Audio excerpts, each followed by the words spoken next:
अस्सलामु अलैकुम ख़ातीनो हज़रात। मैं उम्मीद करता हूं कि अब सब बिल्कुल ठीक होंगे।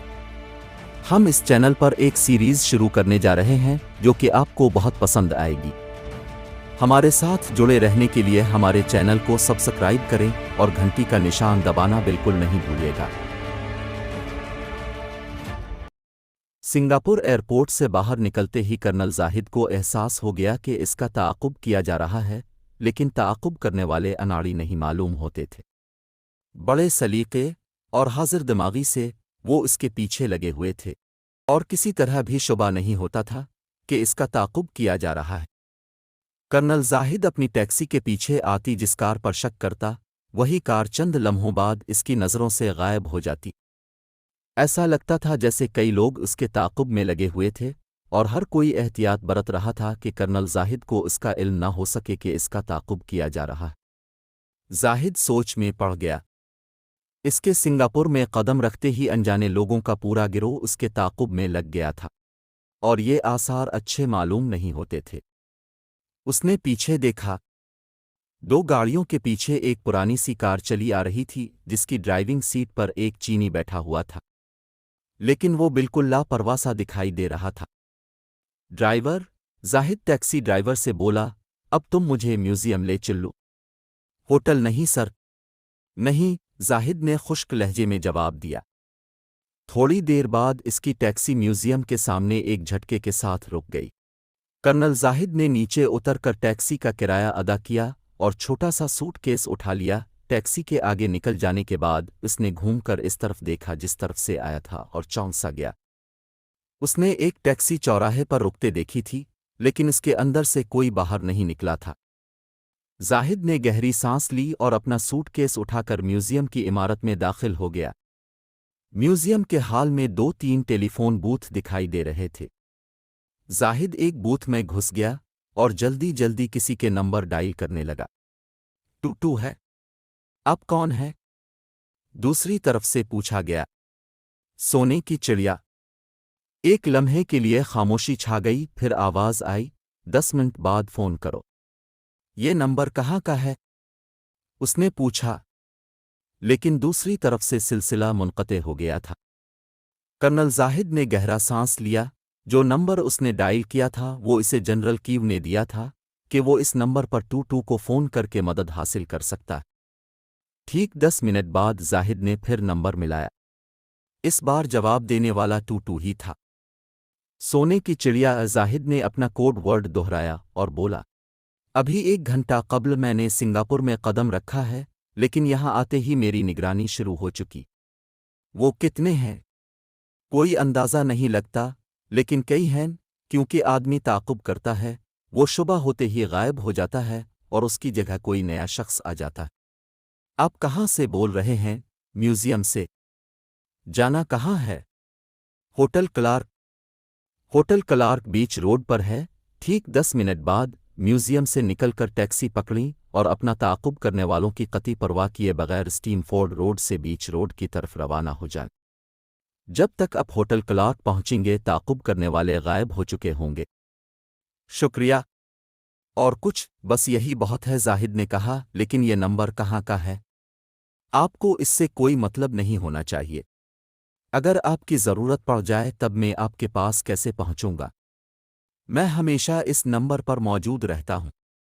जाहिद ने फ़ोन रख दिया और घड़ी देखकर अपना सूटकेस उठाया और धीरे धीरे चलता हुआ म्यूजियम से बाहर आया। कोई भी उसकी तरफ मुतवज्जे नहीं था।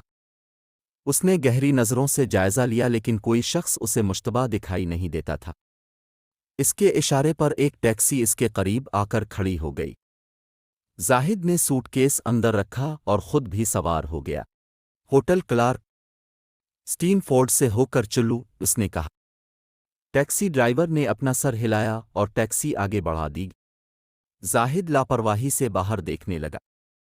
इस बार उसने ताक़ुब करने वालों की कोई फिक्र नहीं की थी। टैक्सी तेज़ी से आगे भागती रही। स्टीमफोर्ड रोड पर इस वक्त काफ़ी रश था। इस रश में जाहिद के लिए ये अंदाज़ा लगाना काफ़ी मुश्किल था कि कौन सी गाड़ी इसका ताक़ुब कर रही है, लेकिन इसके बावजूद उसने इस मोटे चीनी की सूरत पहचान ली जिसे इसने म्यूजियम के दरवाजे के सामने खड़ा देखा था। وہ چینی زاہد کے پیچھے ایک سیاہ رنگ کی کار میں چلا آ رہا تھا۔ زاہد ایک گہری سانس لے کر رہ گیا۔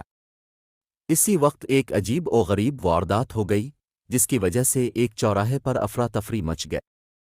ایک طرف سے ایک ٹرک ٹریفک سگنل کی پرواہ کیے بغیر گیوما تھا اور سیدھا موٹے چینی کی گاڑی سے ٹکرایا تھا، جس کے نتیجے میں کئی رکشائیں اور گاڑیاں ان کی جھپٹ میں اگ تھیں اور سارا ٹریفک درہم برہم ہو گیا تھا۔ حادثے کے فوراً بعد ہی ایک چینی کافی پیچھے کھڑی ایک ٹیکسی سے باہر نکلا اور فٹ پاتھ پر بھاگتا ہوا چوراہے کی طرف آنے لگا۔ اس کا ارادہ ایسا ہی تھا جیسے چوراہے کے آگے سے ٹیکسی پکڑے گا، لیکن زاہد کے دیکھتے ہی دیکھتے وہ چینی ایک موٹے تازے سیاہ آدمی سے ٹکرایا اور وہیں فٹ پاتھ پر ہی ڈھیر ہو گیا۔ وہ سیاہ آدمی اس سے معافی مانگتا ہوا اس طریقے سے چینی کو اپنے پیروں پر کھڑا کرنے میں اس کی مدد کر رہا تھا کہ چینی بار بار فٹ پاتھ پر لڑک جاتا تھا۔ یہ سب کچھ چند لمحوں میں ہو گیا تھا۔ کرنل زاہد کی ٹیکسی اطمینان سے فراٹے بھرتی رہی۔ اب اسے یقین ہو گیا تھا کہ کوئی تعاقب نہیں کر رہا ہوگا۔ ٹیکسی ہوٹل کلارک کے سامنے رک گئے۔ یہ سنگاپور کا سب سے مشہور اور مہنگا ہوٹل تھا۔ زاہد نے اندر پہنچ کر ایک کمرہ بک کرایا اور ہوٹل بوائے کے ساتھ ایک کمرے میں آ گیا۔ ایک نوٹ لے کر بوائے رخصت ہوا تو فون کی گھنٹی بجنے لگی۔ زاہد نے رسیور اٹھا لیا۔ سونے کی چڑیا؟ کسی نے پوچھا۔ جی ہاں، میں ٹوٹو بول رہا ہوں۔ اب بار میں پہنچی، لیکن ہم ایک دوسرے کو پہچانیں گے کیسے؟ اس کی فکر مت کرو، میں تمہیں پہچان لوں گا۔ ٹھیک ہے۔ زاہد نے رسیور کریڈل پر رکھ دیا اور کمرے سے نکل کر سیدھا گراؤنڈ فلور پر پہنچ گیا۔ ہوٹل کے شاندار بار میں اس کا سامنا ایک خوبصورت نوجوان سے ہوا۔ ہیلو، مجھے ٹوٹو کہتے ہیں۔ میں زاہد ہوں، زاہد نے دھیرے سے جواب دیا اور اپنا ہاتھ آگے بڑھا دیا۔ ہاتھ ملا کر ٹوٹو کرنل زاہد کو ایک گوشے کی میز پر لے آئے۔ ویٹر کو کافی کا آرڈر دے کر ٹوٹو بولا، مجھے یقین ہے کہ یہاں تک آپ کا تعاقب نہیں کیا گیا ہوگا۔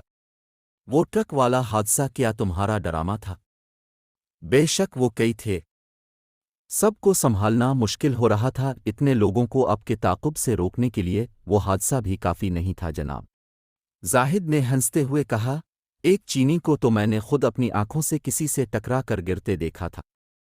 اس کے علاوہ اپنے ایک دوسرے چینی کو کسی لڑکی سے پٹتے ہوئے نہیں دیکھا۔